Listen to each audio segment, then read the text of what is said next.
CSMC यानी कि Chhatrapati Sambhaji Nagar municipal corporation की तरफ से आपकी एक रिक्रूटमेंट यहाँ पर आ चुकी है। अब ये नोटिफिकेशन आपकी जूनियर इंजीनियर, फायरमैन, अकाउंटेंट और भी अदर यहाँ पर वैकेंसी है। तो इस वीडियो में हम कंप्लीट डिटेल देखने वाले हैं। नंबर ऑफ वैकेंसीज कितनी है, एलिजिबिलिटी क्राइटेरिया क्या है, क्या इस जॉब में एक्सपीरियंस रिक्वायर्ड है या नहीं, सिलेक्शन का प्रोसेस कैसे क्या रहने वाला है, कैसे क्या इसमें आपकी सैलरी रहेगी और आप इसमें कैसे अप्लाई करेंगे, ये सभी इंफॉर्मेशन मैं आपको इसी वीडियो में शेयर करूंगा। अगर आप हमारे चैनल पे नए हैं तो चैनल को अभी सब्सक्राइब कर ले। तो चलिए फिर वीडियो को स्टार्ट करते हैं। उसके पहले बता दूं टोटल नंबर ऑफ जो वैकेंसीज यहाँ पर रहने वाली है वो आपकी यहाँ पर है 222 आपकी टोटल नंबर ऑफ वैकेंसीज हैं छत्रपति संभाजी नगर म्युनिसिपल कॉर्पोरेशन की तरफ से। ठीक है, अगर आप जूनियर इंजीनियर एग्जाम की प्रिपरेशन कर रहे हो, जैसा कि CSMC यानी कि छत्रपति संभाजी नगर म्युनिसिपल कॉर्पोरेशन में आपकी जूनियर इंजीनियर सिविल की भी आपकी यहाँ पर वैकेंसी है, तो अगर आप इस एग्जामिनेशन की प्रिपरेशन कर रहे हो, ऐसे में आप इस मॉक टेस्ट सीरीज में एनरोल कर सकते हो। इस मॉक टेस्ट सीरीज की फीस सिर्फ आपकी 249 रुपीज है। वैलिडिटी आपकी यहाँ पर 1 ईयर की रहने वाली है। ठीक है, इसके अलावा आपको इसमें 10 मॉक टेस्ट मिलेंगे। 1000 मोस्ट इंपॉर्टेंट एमसीक्यूज हमने इंक्लूड कर दिए हैं। इसमें आपको मराठी का सेक्शन भी मिलेगा, इंग्लिश का मिलेगा, जीके का मिलेगा। जीके में आपका जो है महाराष्ट्र से रिलेटेड हिस्ट्री, सिविक्स, ज्योग्राफी जो भी आपका है वो सभी आपका इसमें शामिल रहेगा। इसके अलावा टेक्निकल आपका सब्जेक्ट रहेगा। Technical subject junior engineer civil में आपका है सिविल इंजीनियरिंग, तो सिविल इंजीनियरिंग का भी पोर्शन यहाँ पर आपको मिलेगा मॉक टेस्ट सीरीज में। ठीक है, मॉक टेस्ट सीरीज की फी आपकी सिर्फ 249 रुपीज है। इसको आप हमारी वेबसाइट rankingpediaeducation.com से परचेज कर सकते हो। आपको मैं लिंक डिस्क्रिप्शन पे प्रोवाइड कर दूंगा। चलिए बात कर लेते हैं कि यहाँ पर वैकेंसीज आपकी कितनी क्या रहने वाली हैं। तो छत्रपति संभाजी नगर म्युनिसिपल कॉर्पोरेशन में आपकी ये जॉब है। इसमें आपकी junior engineer, fireman, driver, accountant, ये सभी आपकी ग्रुप सी कैटेगरी की यहाँ पर पोस्ट रहने वाली हैं। टोटल नंबर ऑफ वैकेंसीज मैंने स्टार्टिंग में बताया, टोटल नंबर ऑफ वैकेंसीज आपकी 222 है। ठीक है, एप्लीकेशन आपकी 17 फेब से स्टार्ट हो गई है और इसकी जो लास्ट डेट है आपकी है 18 मार्च 2026। 17 फरवरी से लेकर आप 18 मार्च तक इसमें अप्लाई कर सकते हो। इसकी official website Chhatrapati Sambhaji Nagar mc.org पर जाकर आप अप्लाई कर सकते हो। ठीक है, अब यहाँ पर वैकेंसीज देख लेते हैं कि कितनी क्या वैकेंसीज आपकी हैं। तो पहले बात कर लेते हैं जूनियर इंजीनियर सिविल की। जूनियर इंजीनियर सिविल की टोटल यहाँ पर आपकी 32 वैकेंसी रहने वाली है। इसमें पे स्केल आपका 7th CPC के अकॉर्डिंग रहेगा, यानी कि आपका सैलरी जो है 38,600 रुपीज से लेकर 1,22,800 रुपीज पर मंथ तक रहने वाला है। पे लेवल यहाँ पर S14 यहाँ पर है। ठीक है, एज लिमिट कितनी है तो 18 से 38 ईयर्स के बीच अगर आपकी एज है तो आप इसमें अप्लाई कर सकते हो। अब इसके लिए एलिजिबिलिटी क्राइटेरिया क्या है, अगर आपने डिग्री कंप्लीट कर ली है सिविल इंजीनियरिंग में तो फिर आप जूनियर इंजीनियर सिविल की पोस्ट पर अप्लाई कर सकते हो। नेक्स्ट आप क्या है, sub divisional fire officer. Total vacancy इसकी यहाँ पर है सिर्फ और सिर्फ 4 और इसका जो पे स्केल है वो आपका 29,200 से लेकर 92,300 रुपीज पर मंथ तक रहने वाला है। नेक्स्ट आपकी है असिस्टेंट फायर ऑफिसर। टोटल सिर्फ और सिर्फ यहाँ पर आपकी 1 वैकेंसी है। इसका भी पे स्केल आपका 29,200 से लेकर 92,300 रुपीज पर मंथ तक रहेगा। नेक्स्ट आपकी है जूनियर इंजीनियर, ये आपकी है असिस्टेंट इंजीनियर और आपकी सिविल में। टोटल वैकेंसीज यहाँ पर है 24, सैलरी आपकी 29,200 से लेकर 92,300 रुपीज पर मंथ तक रहने वाली है। फिर नेक्स्ट आपकी है सैनिटरी इंस्पेक्टर की।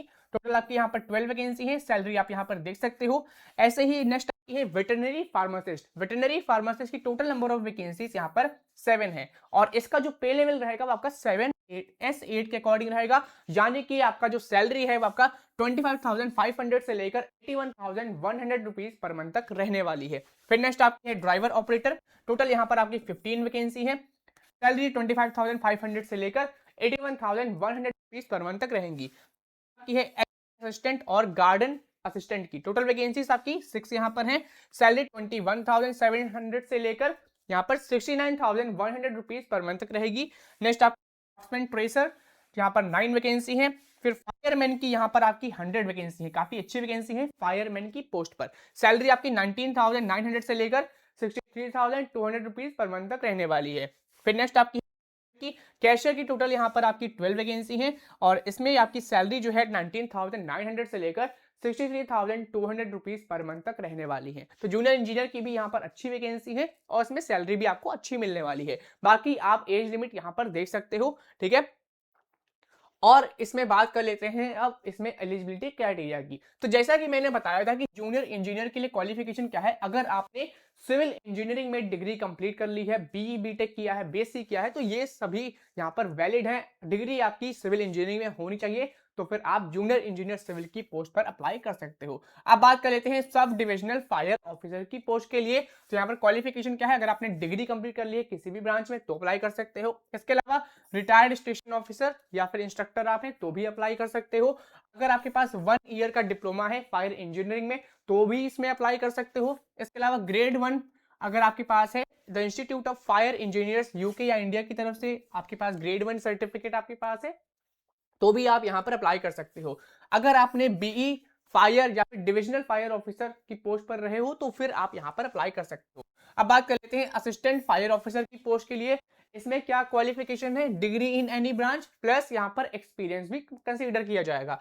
तो असिस्टेंट फायर ऑफिसर के लिए अगर आपने डिग्री कंप्लीट कर ली है किसी भी ब्रांच में प्लस मिनिमम यहाँ पर 3 इयर्स का वर्क एक्सपीरियंस है, किसमें, लीडिंग फायरमैन, ड्राइवर ऑपरेटर या फिर इस सभी से रिलेटेड पोस्ट पर आपके पास आपने 3 साल तक काम किया है तो फिर आप असिस्टेंट फायर ऑफिसर की पोस्ट अप्लाई कर सकते हो। फिर नेक्स्ट आपकी है junior engineer assistant engineer civil की। अब इसके लिए क्वालिफिकेशन क्या है, diploma in civil engineering students भी इसमें अप्लाई कर सकते हैं। ठीक है, जूनियर इंजीनियर सिविल के लिए क्वालिफिकेशन थी डिग्री इन सिविल इंजीनियरिंग।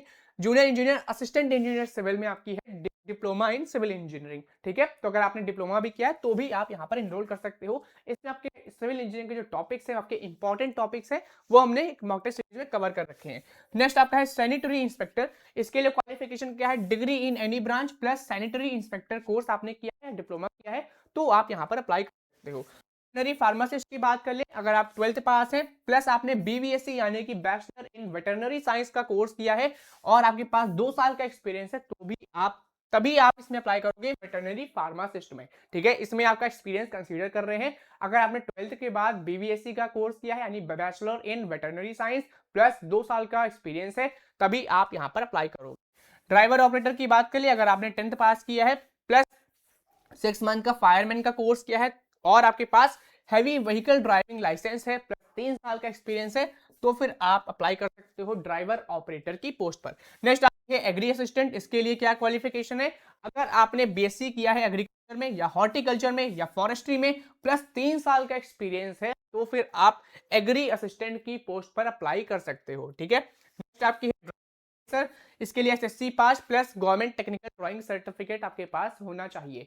अगर आप 10th पास हो प्लस आपके पास ये सर्टिफिकेट है तो फिर आप इसमें अप्लाई कर सकते हो। नेक्स्ट आपकी है फायरमैन। इसके लिए 10th पास और 6 मंथ का आपके पास फायरमैन कोर्स आपने किया है प्लस आपके पास यहाँ पर एक्सपीरियंस भी मांगा गया है। किसके लिए, एक्स सर्विसमैन के लिए। 12 to 30 डेज ट्रेनिंग मैंडेटरी है अपॉइंटमेंट से पहले एक्स सर्विसमैन के लिए। अगर आपने डिग्री इन कॉमर्स में किया है यानी अगर आपने बीकॉम किया है प्लस मराठी टाइपिंग आपकी है 30 वर्ड्स पर मिनट और इंग्लिश टाइपिंग आपकी है 40 वर्ड्स पर मिनट, कंप्यूटर टाइपिंग सर्टिफिकेट आपके पास है तो फिर आप इसमें अप्लाई कर सकते हो कैशियर की पोस्ट पर। तो इसमें बीकॉम एमकॉम वाले इसमें अप्लाई कर सकते हैं, बस टाइपिंग स्पीड यहां पर मांगी जाएगी। ठीक है, अब चलिए बात कर लेते हैं कि मैंडेटरी रिक्वायरमेंट आपकी यहाँ पर क्या क्या रहने वाली है। तो पहला तो आपका है मराठी लैंग्वेज। अब जैसा कि ये पोस्ट आपकी महाराष्ट्र में है तो मराठी जरूर आपको आनी चाहिए। ठीक है, इसके अलावा फिजिकल स्टैंडर्ड्स खासतौर पे जो आपकी फिजिकल वाली जो पोस्ट है जैसे कि फायर पोस्ट है, सेफ्टी पोस्ट है, ड्राइवर ऑपरेटर की पोस्ट, इसके लिए आपका कुछ पैरामीटर्स है ये आप में होना चाहिए। ठीक है, जैसे कि हाइट आपकी मिनिमम यहाँ पर 165 सेंटीमीटर होनी चाहिए अगर आप मेल कैंडिडेट्स हो, अगर आप फीमेल हो तो मिनिमम आपकी हाइट 157 सेंटीमीटर होनी ही चाहिए।